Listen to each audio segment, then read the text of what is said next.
Hello everyone dear students, welcome back to NCERT Maths with Rohit Sharma again. Okay, now today's session we will discuss about question number 4 of exercise 3.1. Okay, in this question there are 4 parts.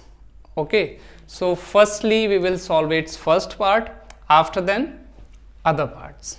Okay, so see it. A part of monthly hostel charges is fixed and the remaining depends on the number of the days. One, it means मतलब कहने का ये है a part of monthly hostel charges, यानी कि hostel का जो charge है उसका एक मंथली मतलब हॉस्टल के जो मंथली चार्ज होते हैं तो उसका एक जो पार्ट है वो पार्ट कैसा है, इज फिक्स्ड, यानी कि फिक्स है. ठीक है, एक पार्ट जो है वो पार्ट आपका क्या है, वो फिक्स है.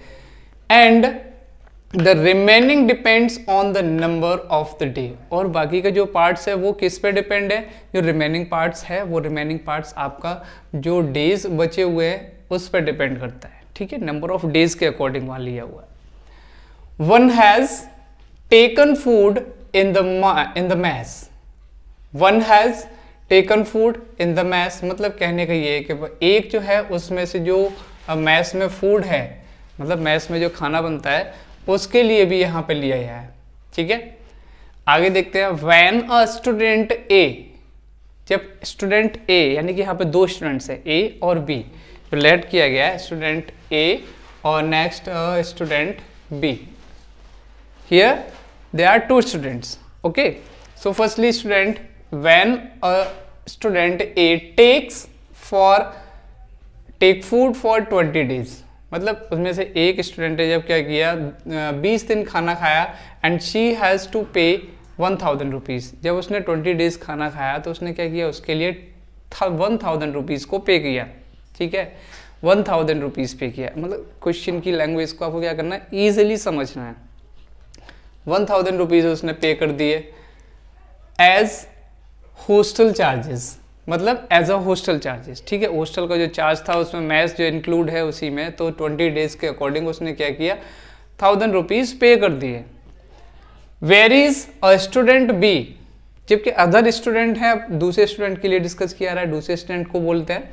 Where is a student B who takes food for 26 days. अब देखिए अदर स्टूडेंट ने क्या किया, दूसरा स्टूडेंट है जो कि कितने डेज खाना खाता है, 20 डेज खाना खाता है. ठीक है, उसने 20 दिन खाना लिया तो पेज 1180 रुपीज़. तो उसने कितने रुपीज़ किए, 1180 रुपीज़. इट मीन्स 1180 रुपीज़ उसने पे किया.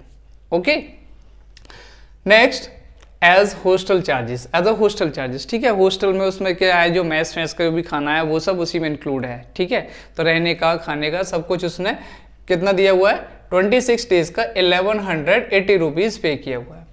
Now find the fixed charges and the cost of food per day. अब हमें यहाँ पे फाइंड क्या करना है, हमें फाइंड करना है जो उसका फिक्स चार्ज है, फिक्स चार्ज फाइंड करना है, और द कॉस्ट ऑफ फूड यानी कि भोजन का जो फूड है पर डे के अकॉर्डिंग प्रतिदिन उसका कितना लगता है, ये हमें यहाँ पे फाइंड करने देखना है. तो फर्स्टली इस क्वेश्चन में हमें क्या करना है, यहाँ पे दो चीज़ों को लेट करना है. एक तो फिक्स चार्ज आपका लेट करना है और दूसरा cost of food per day. इन दोनों चीज़ों को हमें यहाँ लेट करना है. Okay, so firstly let it solution, then let the fixed charge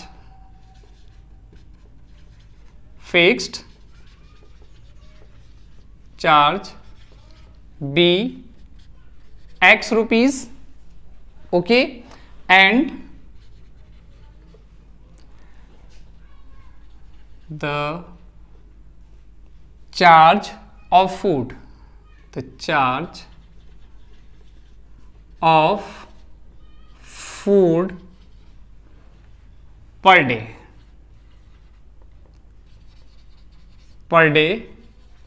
be Y rupees. Okay, question के अकॉर्डिंग हमने यहाँ पे जो फिक्स चार्ज को हमने क्या लेट कर लिया, एक्स लेट कर लिया, और जो आपका पर डे के अकॉर्डिंग चार्जेस है वो पर डे के अकॉर्डिंग चार्जेस आपका क्या है, वाई, और इधर ये x. Okay, now according to the question, your fixed charge is x. Okay, fix charges x. अब ये तो आपका फिक्स रहने वाला है, इसमें कुछ नहीं है. अब पर डे के अकॉर्डिंग जो किया जा रहा है उस चार्जेस को हमें इंक्लूड करना है. तो फर्स्टली यहाँ पे कितने डेज इन्होंने लिए थे, 20 डेज. ठीक है, तो 20 इंटू वाई इन दोनों का इंक्लूड करेंगे और इसका सम करने के बाद टोटल उसने कितना पे किया है, ओवरऑल 1000 रुपीज पे किया हुआ है. Okay, equation number first for boys B, यानी कि स्टूडेंट बी है. बी स्टूडेंट ने क्या किया है, उसके लिए भी आपका जो चार्ज है वो फिक्स है, और फिक्स चार्ज के बाद उसने अकॉर्डिंग टू डेज टोटल कितना किया हुआ है, 26 डेज हैं. 26 डेज जो है ना, उसके लिए उसने जो भी अमाउंट है वो अमाउंट उसने पे किया हुआ है. तो x plus 26y is equal to 1180. It's equation number second. अब दोनों इक्वेशंस को आप किसी भी मेथड से सॉल्व करते हैं, एलिमिनेशन मेथड, सब्स्टिट्यूशन मेथड या फिर क्रॉस मल्टीप्लिकेशन मेथड. बट क्या है कि जब आपके सेकंड टर्म्स के जो एग्जाम्स हैं उसमें ये दिया है, तो उसमें आपको जो क्रॉस मल्टीप्लिकेशन है उसको आपको बिल्कुल भी सॉल्व नहीं करना है. ओके, सिर्फ आप सब्स्टिट्यूशन मेथड और आप एलिमिनेशन मेथड का यूज करेंगे. तो we will solve it by the elimination method by using elimination method. Okay, elimination method से हम इसका यूज करते हैं तो क्या करेंगे, बाय सब्ट्रैक्टिंग. अब सब्ट्रैक्ट पे करेंगे तो साइन चेंज हो जाएंगे. So by subtracting, by subtracting पे क्या है, इसके साइन चेंज हो जाएंगे, माइनस माइनस और also minus. X x cancelled, x x आपका कैंसिल हो गया. देन 26 और plus 20, then we have only 6y. Okay, equal to and minus 1180 minus 1000, because 1180 is greater than 1000. So we have 180. Okay, now x minus and minus, both minus are cancelled. Then we get y is equal to 180 upon 6. So 6 3s are 18 and 0. So we get y is equal to 30. Okay, our value is 30. Now y is put in equation number first और second as a wish. जैसा आप चाहें वैसे equation में आप y की value put कर सकते हैं. Okay, so y is put in equation first. First equation में पुट करते हैं. अगर हम फर्स्ट इक्वेशन में वैल्यू को पुट करते हैं तो क्या हो जाएगा, x plus 20 into 30 is equal to 1000. So x is equal to 1000 minus 2 3s are 6 and 2 zeros. So we have 600. Now x is equal to 400. Okay, अब आपको क्या इसने पूछा था, यहाँ पे पूछा था कि पर डे के हिसाब से आपने कितना चार्ज किया हुआ है. तो पर डे के हिसाब से हमने जो चार्ज किया है वो क्या है, 30 रुपीज पर डे.